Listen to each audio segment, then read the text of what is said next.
Good afternoon, everyone. My name is Caleb, and today we are going to be talking about the type 2 fuzzy logic. So let me share my screen.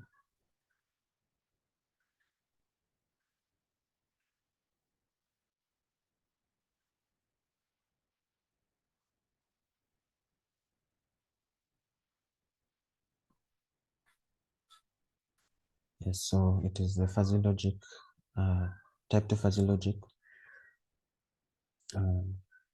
explainable artificial intelligence system for developmental neuroscience. So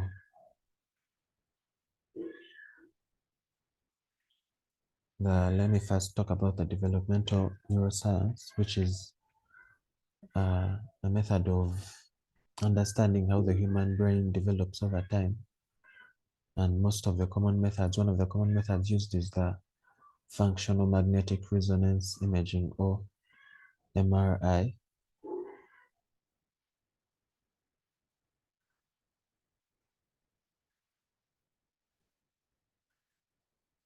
And we also have the functional near-infrared spectroscopy, which is an optical neuroimaging method that reads activity in the brain using infrared light.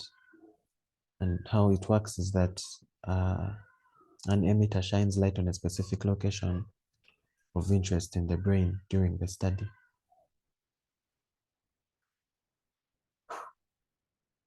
So for the magnetic resonance imaging, or MRI, it concluded that there's a study that concluded that it is it basically records brain activity from a certain region, but it developed to show that it shifted from the idea of where in the brain the activity is to how in the brain the information is represented. So the MRI also has some disadvantages somewhere, in that it cannot be used for certain people because it requires someone to be still so that they can study their brain. But for young people, and then we have people with psychological disorders like claustrophobia, who can't really be studied using this particular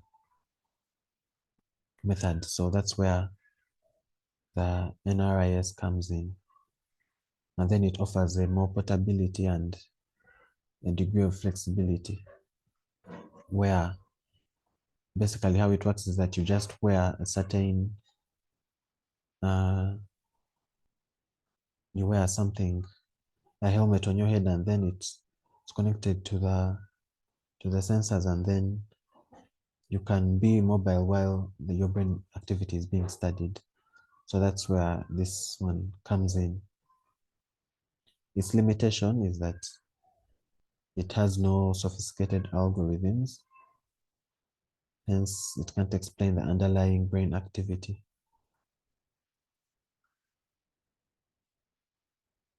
And then we have the multivariate pattern analysis, where, remember, multivariate means many variables in a given data set, and then from univariate, where there's just one variable in that given data set. So this one has a higher dimension, in that there are very many variables to be studied.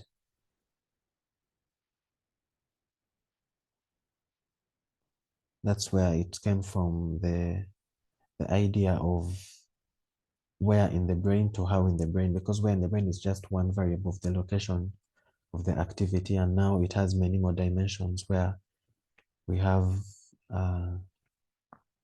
how the information in the brain is represented. So we have the fuzzy system classifier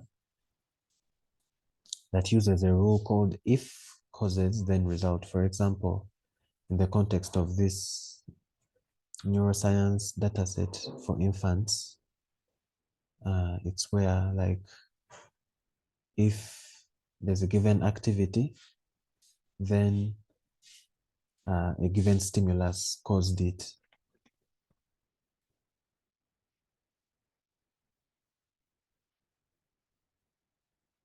Then the type 2 fuzzy logic system. It is used where there is a high uncertainty in the input data, and also where the input data set is used to train a supervised learning model for the fuzzy logic system, so that it can help us account for the uncertainty in the input data set. Then we have two methods of this, where there is one called the fuzzy rule inference, where rules that map the fuzzy input sets to the fuzzy output sets, and then the evolutionary type 2 rule,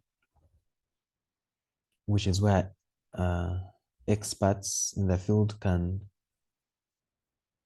determine the rules for the system, or the machine can learn the system, can learn the rules from the given data set.